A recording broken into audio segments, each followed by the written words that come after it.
Picture yourself dropped into a landscape that is completely full of food. There is water and plants and animals moving in the grass. You would probably die there. And people have lived in places exactly like that one, comfortably, for thousands of years. The difference between you and them isn't strength, and it isn't intelligence either. It's something we don't have a good word for. So here's what it looks like when it goes wrong. In 1861, an expedition was crossing Australia from south to north, and it was going badly. Two explorers, Burke and Wills, ended up stranded in the interior with their own supplies gone.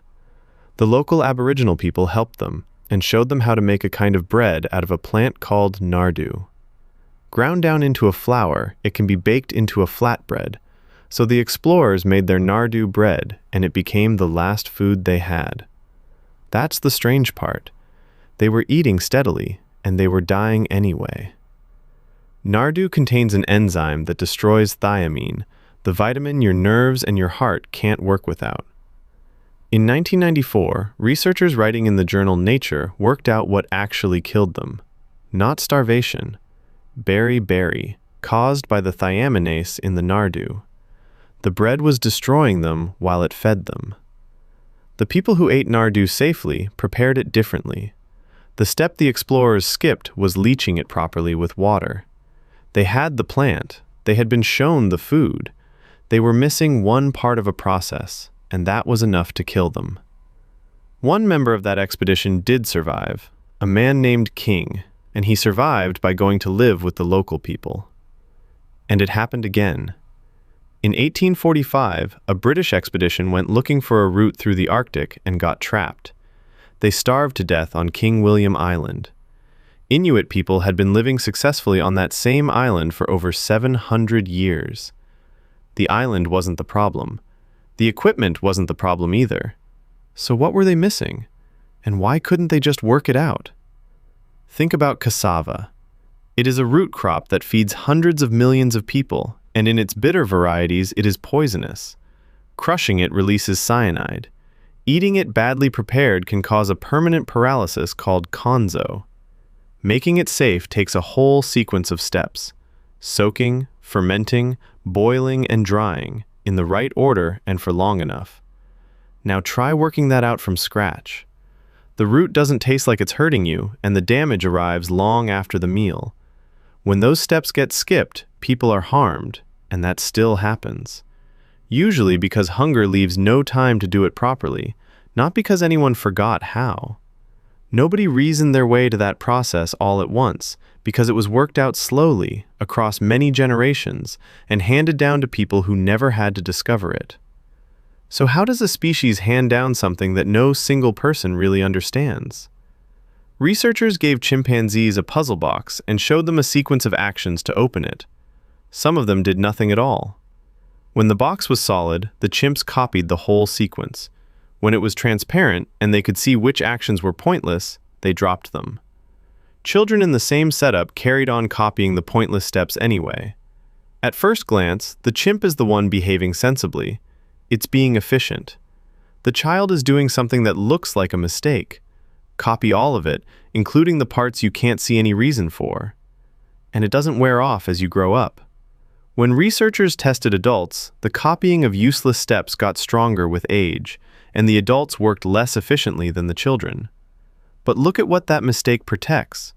If one of those pointless-looking steps is the one that washes the poison out, then the careful copier lives. This isn't identical everywhere. Among Aka hunter-gatherer children, researchers found much less of this overcopying, and the copying works even when the understanding doesn't. In 2019, a researcher named Maxime Durex tested exactly that. You don't have to understand why a thing works for it to keep getting better, and you're worse at this than you think. Years earlier, other researchers asked people how well they understood complicated things and got high confidence back. Then they asked them to explain the thing properly, step by step. The confidence collapsed. They called it the illusion of explanatory depth. We feel we understand complicated things with far more precision and depth than we really do. Which brings us to the thing people find hardest to explain about our species: the speed of it.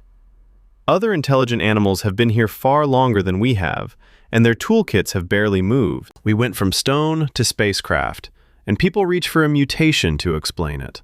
But the change probably was not inside any one head. The change was that knowledge stopped dying with the person who had it. Once you can copy a process faithfully, an improvement outlives the person who made it. And then improvements stack. Nothing complicated gets invented by one person on their own. Two researchers, Michael Muthukrishna and Joseph Henrich, have a name for this: a collective brain. That doesn't mean a hive mind. It means separate heads, connected well enough that a good idea outlives the person who had it. And here is where it stops being tidy. A lot of this is still being argued about. One popular version says it comes down to how many people there are, that bigger, better connected populations produce more complex culture. But in 2016, a researcher named Chris Vason pushed back, hard. They said that only holds if you assume things that aren't true, and that it doesn't match what we actually dig up. The first group said they'd been misread. Nobody won. And when you look at the experiments, they disagree too. One study found that more teachers let a skill build up and fewer let it decay. A larger one, with over 500 people, found the opposite. And more connection isn't always better. In a separate experiment, partly connected groups solved problems that fully connected groups never managed, because everyone agreeing early kills off the odd ideas. A researcher named Francois Osirac argues it works the other way around, that the real work happens inside one head and everybody else just speeds it up. So be careful which claim is which. That we live on borrowed knowledge we're sure of. Why it took off when it did, nobody has settled. Go back to the people living in that landscape. They weren't born knowing any of it. Researchers went through 58 studies of how children in those places actually learn. It starts in infancy, with parents bringing children along and giving them toy versions of the tools. Children are capable foragers by late childhood, but the hard skills don't get taught until adolescence, only directly from adolescence onward. And the most demanding ones, like hunting large game, take a lifetime to learn. That's what you'd actually be missing out there. Not toughness and not cleverness. About 20 years of other people teaching you. And it's not only out there. Look at anything you rely on today. You didn't work out how to make any of it. You couldn't rebuild your phone, or the water in your sink, or the bread in your kitchen. Almost everything keeping you alive was worked out by people you will never meet and handed to you. The popular story about our species is that we're strange and alone and don't quite belong here. The evidence points somewhere else entirely. You were never a self-contained mind that happens to live near other people.